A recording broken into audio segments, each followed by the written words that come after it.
थार रेगिस्तान में एक गहना शाही महत्वाकांक्षा और स्थायी परंपरा में जाली भारत के राजस्थान में थार रेगिस्तान के केंद्र में स्थित एक जीवन शहर बीकानेर पर्यटक निशानी के साथ सिर्फ एक स्टॉप से अधिक है।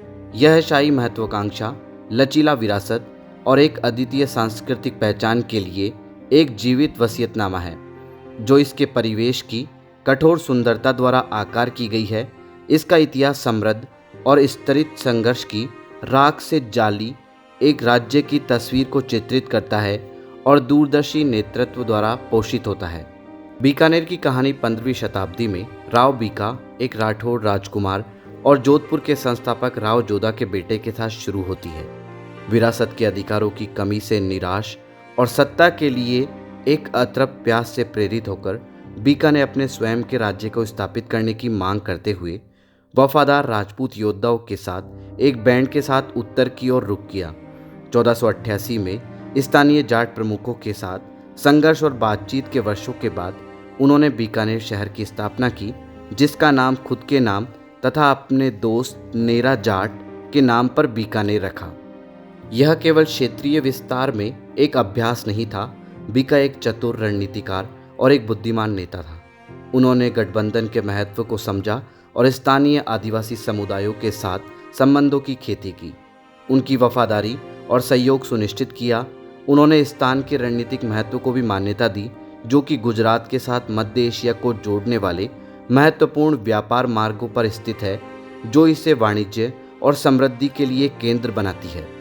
जूनागढ़ किला राजपूत, मुगल और ब्रिटिश वास्तुशैलियों का एक आश्चर्यजनक उदाहरण बीकानेर के लचीलेपन के एक शक्तिशाली प्रतीक के रूप में खड़ा है। राजस्थान के अधिकांश किलों के विपरीत, जो कि पहाड़ियों के ऊपर स्थित है, जूनागढ़ मैदान पर बनाया गया है। अवहेलना का एक साहसिक बयान और इसके दुर्जय बचाव के लिए एक वसीयतनामा है। इसके जटिल रूप से नक्काशीदार फाटकों, राजसी महलों के भीतर और आश्चर्यजनक आंगन बीकानेर शासकों के भव्य जीवन और युग की कलात्मक प्रतिभा में एक झलक प्रदान करते हैं। अपने पूरे इतिहास में बीकानेर ने मुगल साम्राज्य के साथ एक जटिल संबंध बनाए रखा। कभी कभी श्रद्धांजलि देने और सैन्य सहायता प्रदान करते हुए शासकों ने अपनी स्वायत्तता की रक्षा की और साम्राज्य में पूरी तरह से एकीकृत करने के किसी भी प्रयास का विरोध किया। इस नाजुक संतुलन ने बीकानेर को राजपूत, वेल्लोर और मुगल ग्रैंड्योर दोनों से प्रभावित अपनी विशिष्ट पहचान विकसित करने की अनुमति दी।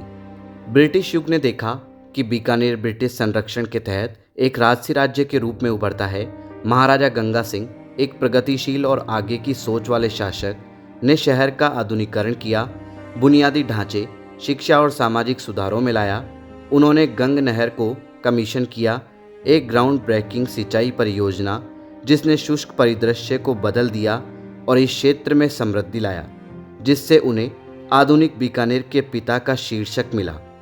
आज बीकानेर एक हलचल वाला शहर है जो आधुनिक जीवन की मांगों के साथ अपनी समृद्ध ऐतिहासिक विरासत को मूल रूप से मिश्रित करता है। अतीत की गूंज अपने शानदार किलों, महलों और हवेलीस में गूंजती है, जबकि इसके जीवंत बाजारों, पारंपरिक त्योहारों और गर्म आतिथ्य क्षेत्र की स्थायी संस्कृति में एक झलक प्रदान